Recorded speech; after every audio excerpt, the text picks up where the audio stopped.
Smokin Tobacco's coverage of the 2022 PCA trade show is brought to you by Drew Estate, the rebirth of cigars. What's going on, everybody? Matt Tabacco from SmokinTobacco.com here. I am here at the Dunbarton Tobacco and Trust booth with none other than the Saka Squash himself, Steve Saka. How are you? Alive. You're already starting to lose your voice, and we're not even at the end of the first day. We're at like 2 o'clock on day one, and I'm already shot.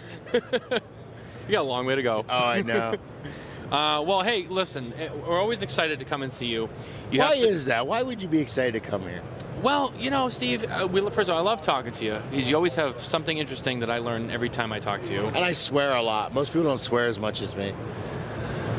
Well, the record on our show is about 87 Fs in one episode. That was done by Matt Booth of Room 101. That doesn't surprise me. I can't compete with Matt Booth on the F word. Yeah. So, but I don't know. I mean, maybe, but we'll see. I think you're coming on later this year. Yeah. I think September you're coming on, so we'll see. We'll see how it goes. Okay. But anyway, no. I have a goal, aspirational, 87 fucks. Yeah. There you go. That's the target. You got something to beat. We're not as long as Cigar Coupe, though, so you'll have to do it in a shorter amount of time. Yeah, I'll just fuck. Right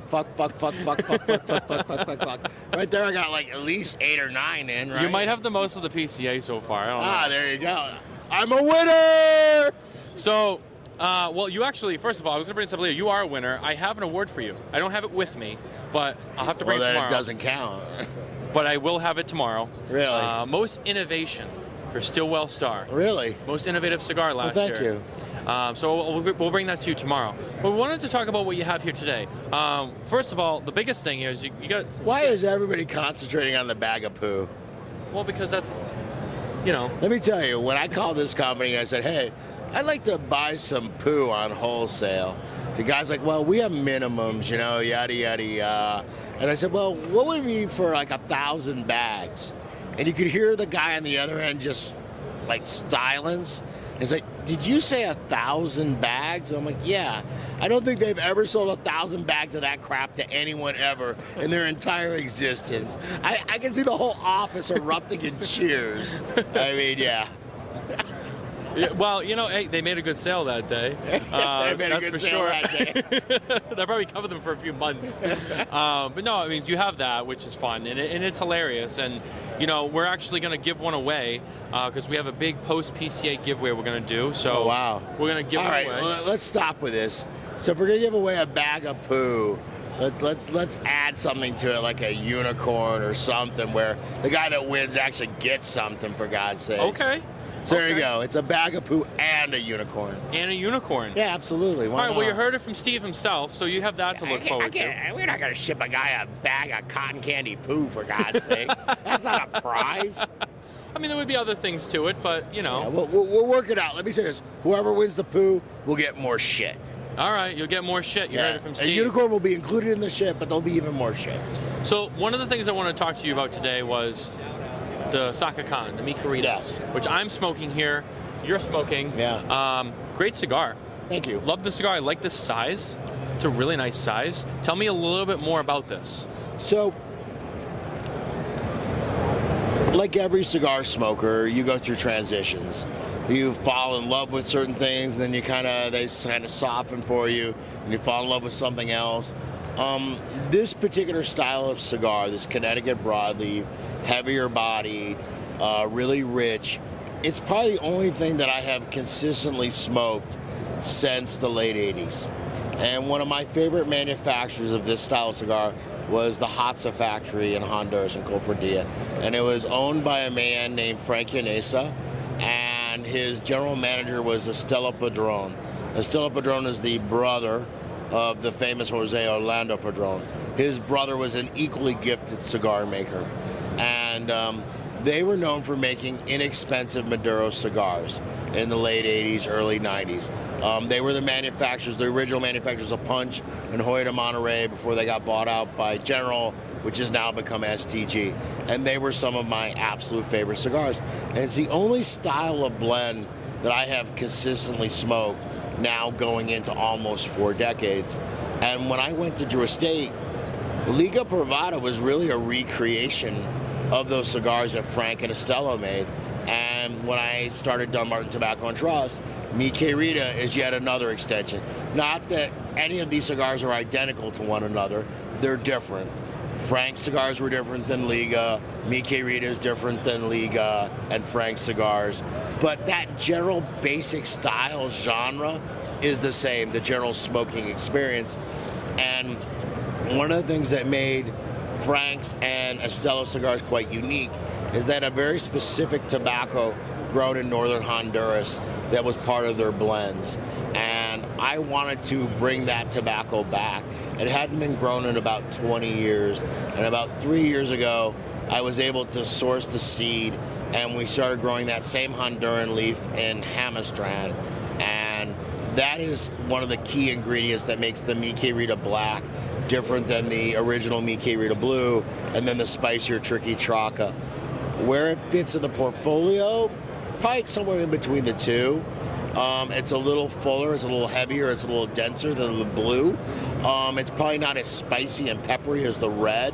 But for me personally, I think it's probably the closest representation that I have come to what my idols made some 30 odd years ago. So call it a homage, call it a tribute, call it me just copying and stealing, whatever you want to call it.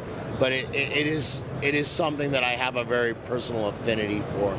So I'm really quite excited about Mi Querida Black. And not only did I want to try to recreate the blend as best as I remembered it, but I also wanted to also initially make it in the sizes that I initially fell in love with. And this 7 1/4 by 54 is one of them. And there's 2 others that will release next year that are those sizes that they made back in the late 80s. So Now, this is a limited production. it's a limited production this year because what we initially did with that Honduran crop is we did a pilot crop. And a pilot crop is a much smaller crop to just test. And I only had so much tobacco that came out of it. And we've now grown a full crop. That full crop was harvested back in, what year are we in? We're in 2022. So it was harvested in early 2021. And that's currently still in Palones. But I had this pilot crop that was from the previous cycle.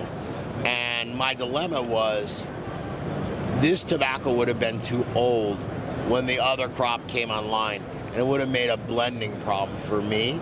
So rather than waste it or use it in something else or sell it, I said, you know what? Let me go ahead and make the Mi Querida Black for as many cigars as I can make when the tobacco is the way the tobacco is supposed to be. So I can only I've made roughly enough for about 4,000 boxes. We're saying out loud that we're going to ship 3,500. I'll have a better sense of it at the 3rd week of July when I go down and we do the final quality sort and we can start packaging. I know for sure we can make 3,500. We'll probably end up being able to box probably like 3,700, 3,740 boxes is probably what we'll do. And that way it'll use the remainder of the pilot crop. And then next year when we do the full production and we're ready to launch the whole brand, we'll all be working from the full crop and all the tobacco will be consistent, which will make the cigar consistent. Where me using tobacco that was, a couple years older, it would have made it a real problem to make it the way I wanted to make it. Right. So the quality and consistency, I know, is something that you care a lot about. And everybody should. Everybody says they care about it, and they should care about it. It's probably the most important thing because, look, ultimately, you make these cigars, and people are going to judge them whether they like them or they don't like them. And the people that ultimately decide they like them, then the consistency is what ultimately makes them stay a consumer.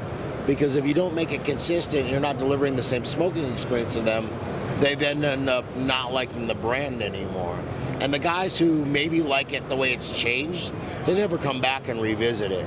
So consistency is probably, it's the most difficult to achieve, but it's also the most critical to achieve. And because that's how you end up keeping the consumer smoking that cigar, because they buy it for a reason, just the same way as we all have our favorite restaurants that we go because the veal piccata here is amazing. I love the prosciutto pizza at this place. You know what I mean? Right. And that's the experience you have to deliver. So, in my opinion, there's probably nothing more important than consistency. Absolutely. You can judge flavor and strength, because there'll be flavors that appeal to A and there'll be strengths that appeal to B. But once someone finds something they like, it's your job to give them what they like. And Right. the only way you can achieve that is by being consistent in the product. Absolutely. I would say it's one of the qualities that people love most about you and the brand is that you do deliver that in such a great level. Right. And it's difficult as a smaller company. It's a challenge. But I think I hope it's one of the things that helps to separate us from the pack. Absolutely. Now, another cigar that you have here on display is last year you launched the Stillwell Star line, the 4 different pipe tobacco blended Yes. cigars. This year you're showing a 5th one, Yes. the Holiday 2022. Tell me a little bit more about that blend. Well, it's kind of inspired by the way the pipe market works. In the pipe community, can you even say that out loud, the pipe community? But anyways, every year, the people that craft hand-carved pipes, they typically make a special pipe shape each year. I see you over there. Don't be a pain in the ass. Oh, man, these people, man. Unreal. Anyways, they make a custom pipe for each individual year. And it's a one-time every year. And the pipe blenders that make the tobaccos, they'll typically make a special holiday release pipe tobacco. So always with Stillwell Star, I wanted to every year make a special, unique Stillwell Star that would come out for every holiday year. And this year is the first year that there is a holiday since its release. So I have very wittily named it the Man, already too much bourbon. I have very Have you had a lot to astutely drink named today, Steve? No, I'm just tired and old. It's called the Holiday Year 2022. That's how smart a name it is. Yeah. But basically, it's a custom blend that's going to come out in November. This year, I decided to stay with the aromatic theme. It's different than the aromatic number 1, totally different pipe tobacco, but it's a little less aromatic. It's a little more tempered, and it does not have the sweetened head on it. So it's much more traditional in that manner, and just reminds me of Grandma baking cookies in the kitchen around the holidays. So I really Grandma baking cookies. I really like it. I know I shouldn't. I should be ashamed of myself as a cigar guy, but I'll admit it. I like it. I do. You have to love what you make. I mean, I know, but I still can't. you feel guilty about I it. gotta have a little bit, guilty pleasure, right? It's like the Housewives of Atlanta, right? I know I'm not supposed to watch that, but man, if I click through that, and that's on the TV. I just love watching those black women fight, man. I can't turn that shit off. Yeah. Well, Steve, it's always a pleasure to come to the booth. It's always a pleasure to talk to you. Why does anyone buy my shit? They must think I'm crazy, man. I don't know. I think they just want to see what you'll do next. But I want to thank you for talking with us today, Steve. I don't know. Absolute pleasure of mine. I really appreciate it. We'll talk more about the shit. I want my prize. I want my whatever, man. I'm disappointed you didn't bring it. I'll bring it. I'll hold you to that. I will bring it tomorrow. I want my innovation award. Yeah, you'll get Absolutely. it. Well, guys, thank you for watching. Don't forget to visit SmokinTobacco.com for more updates from PCA 2022. Wait.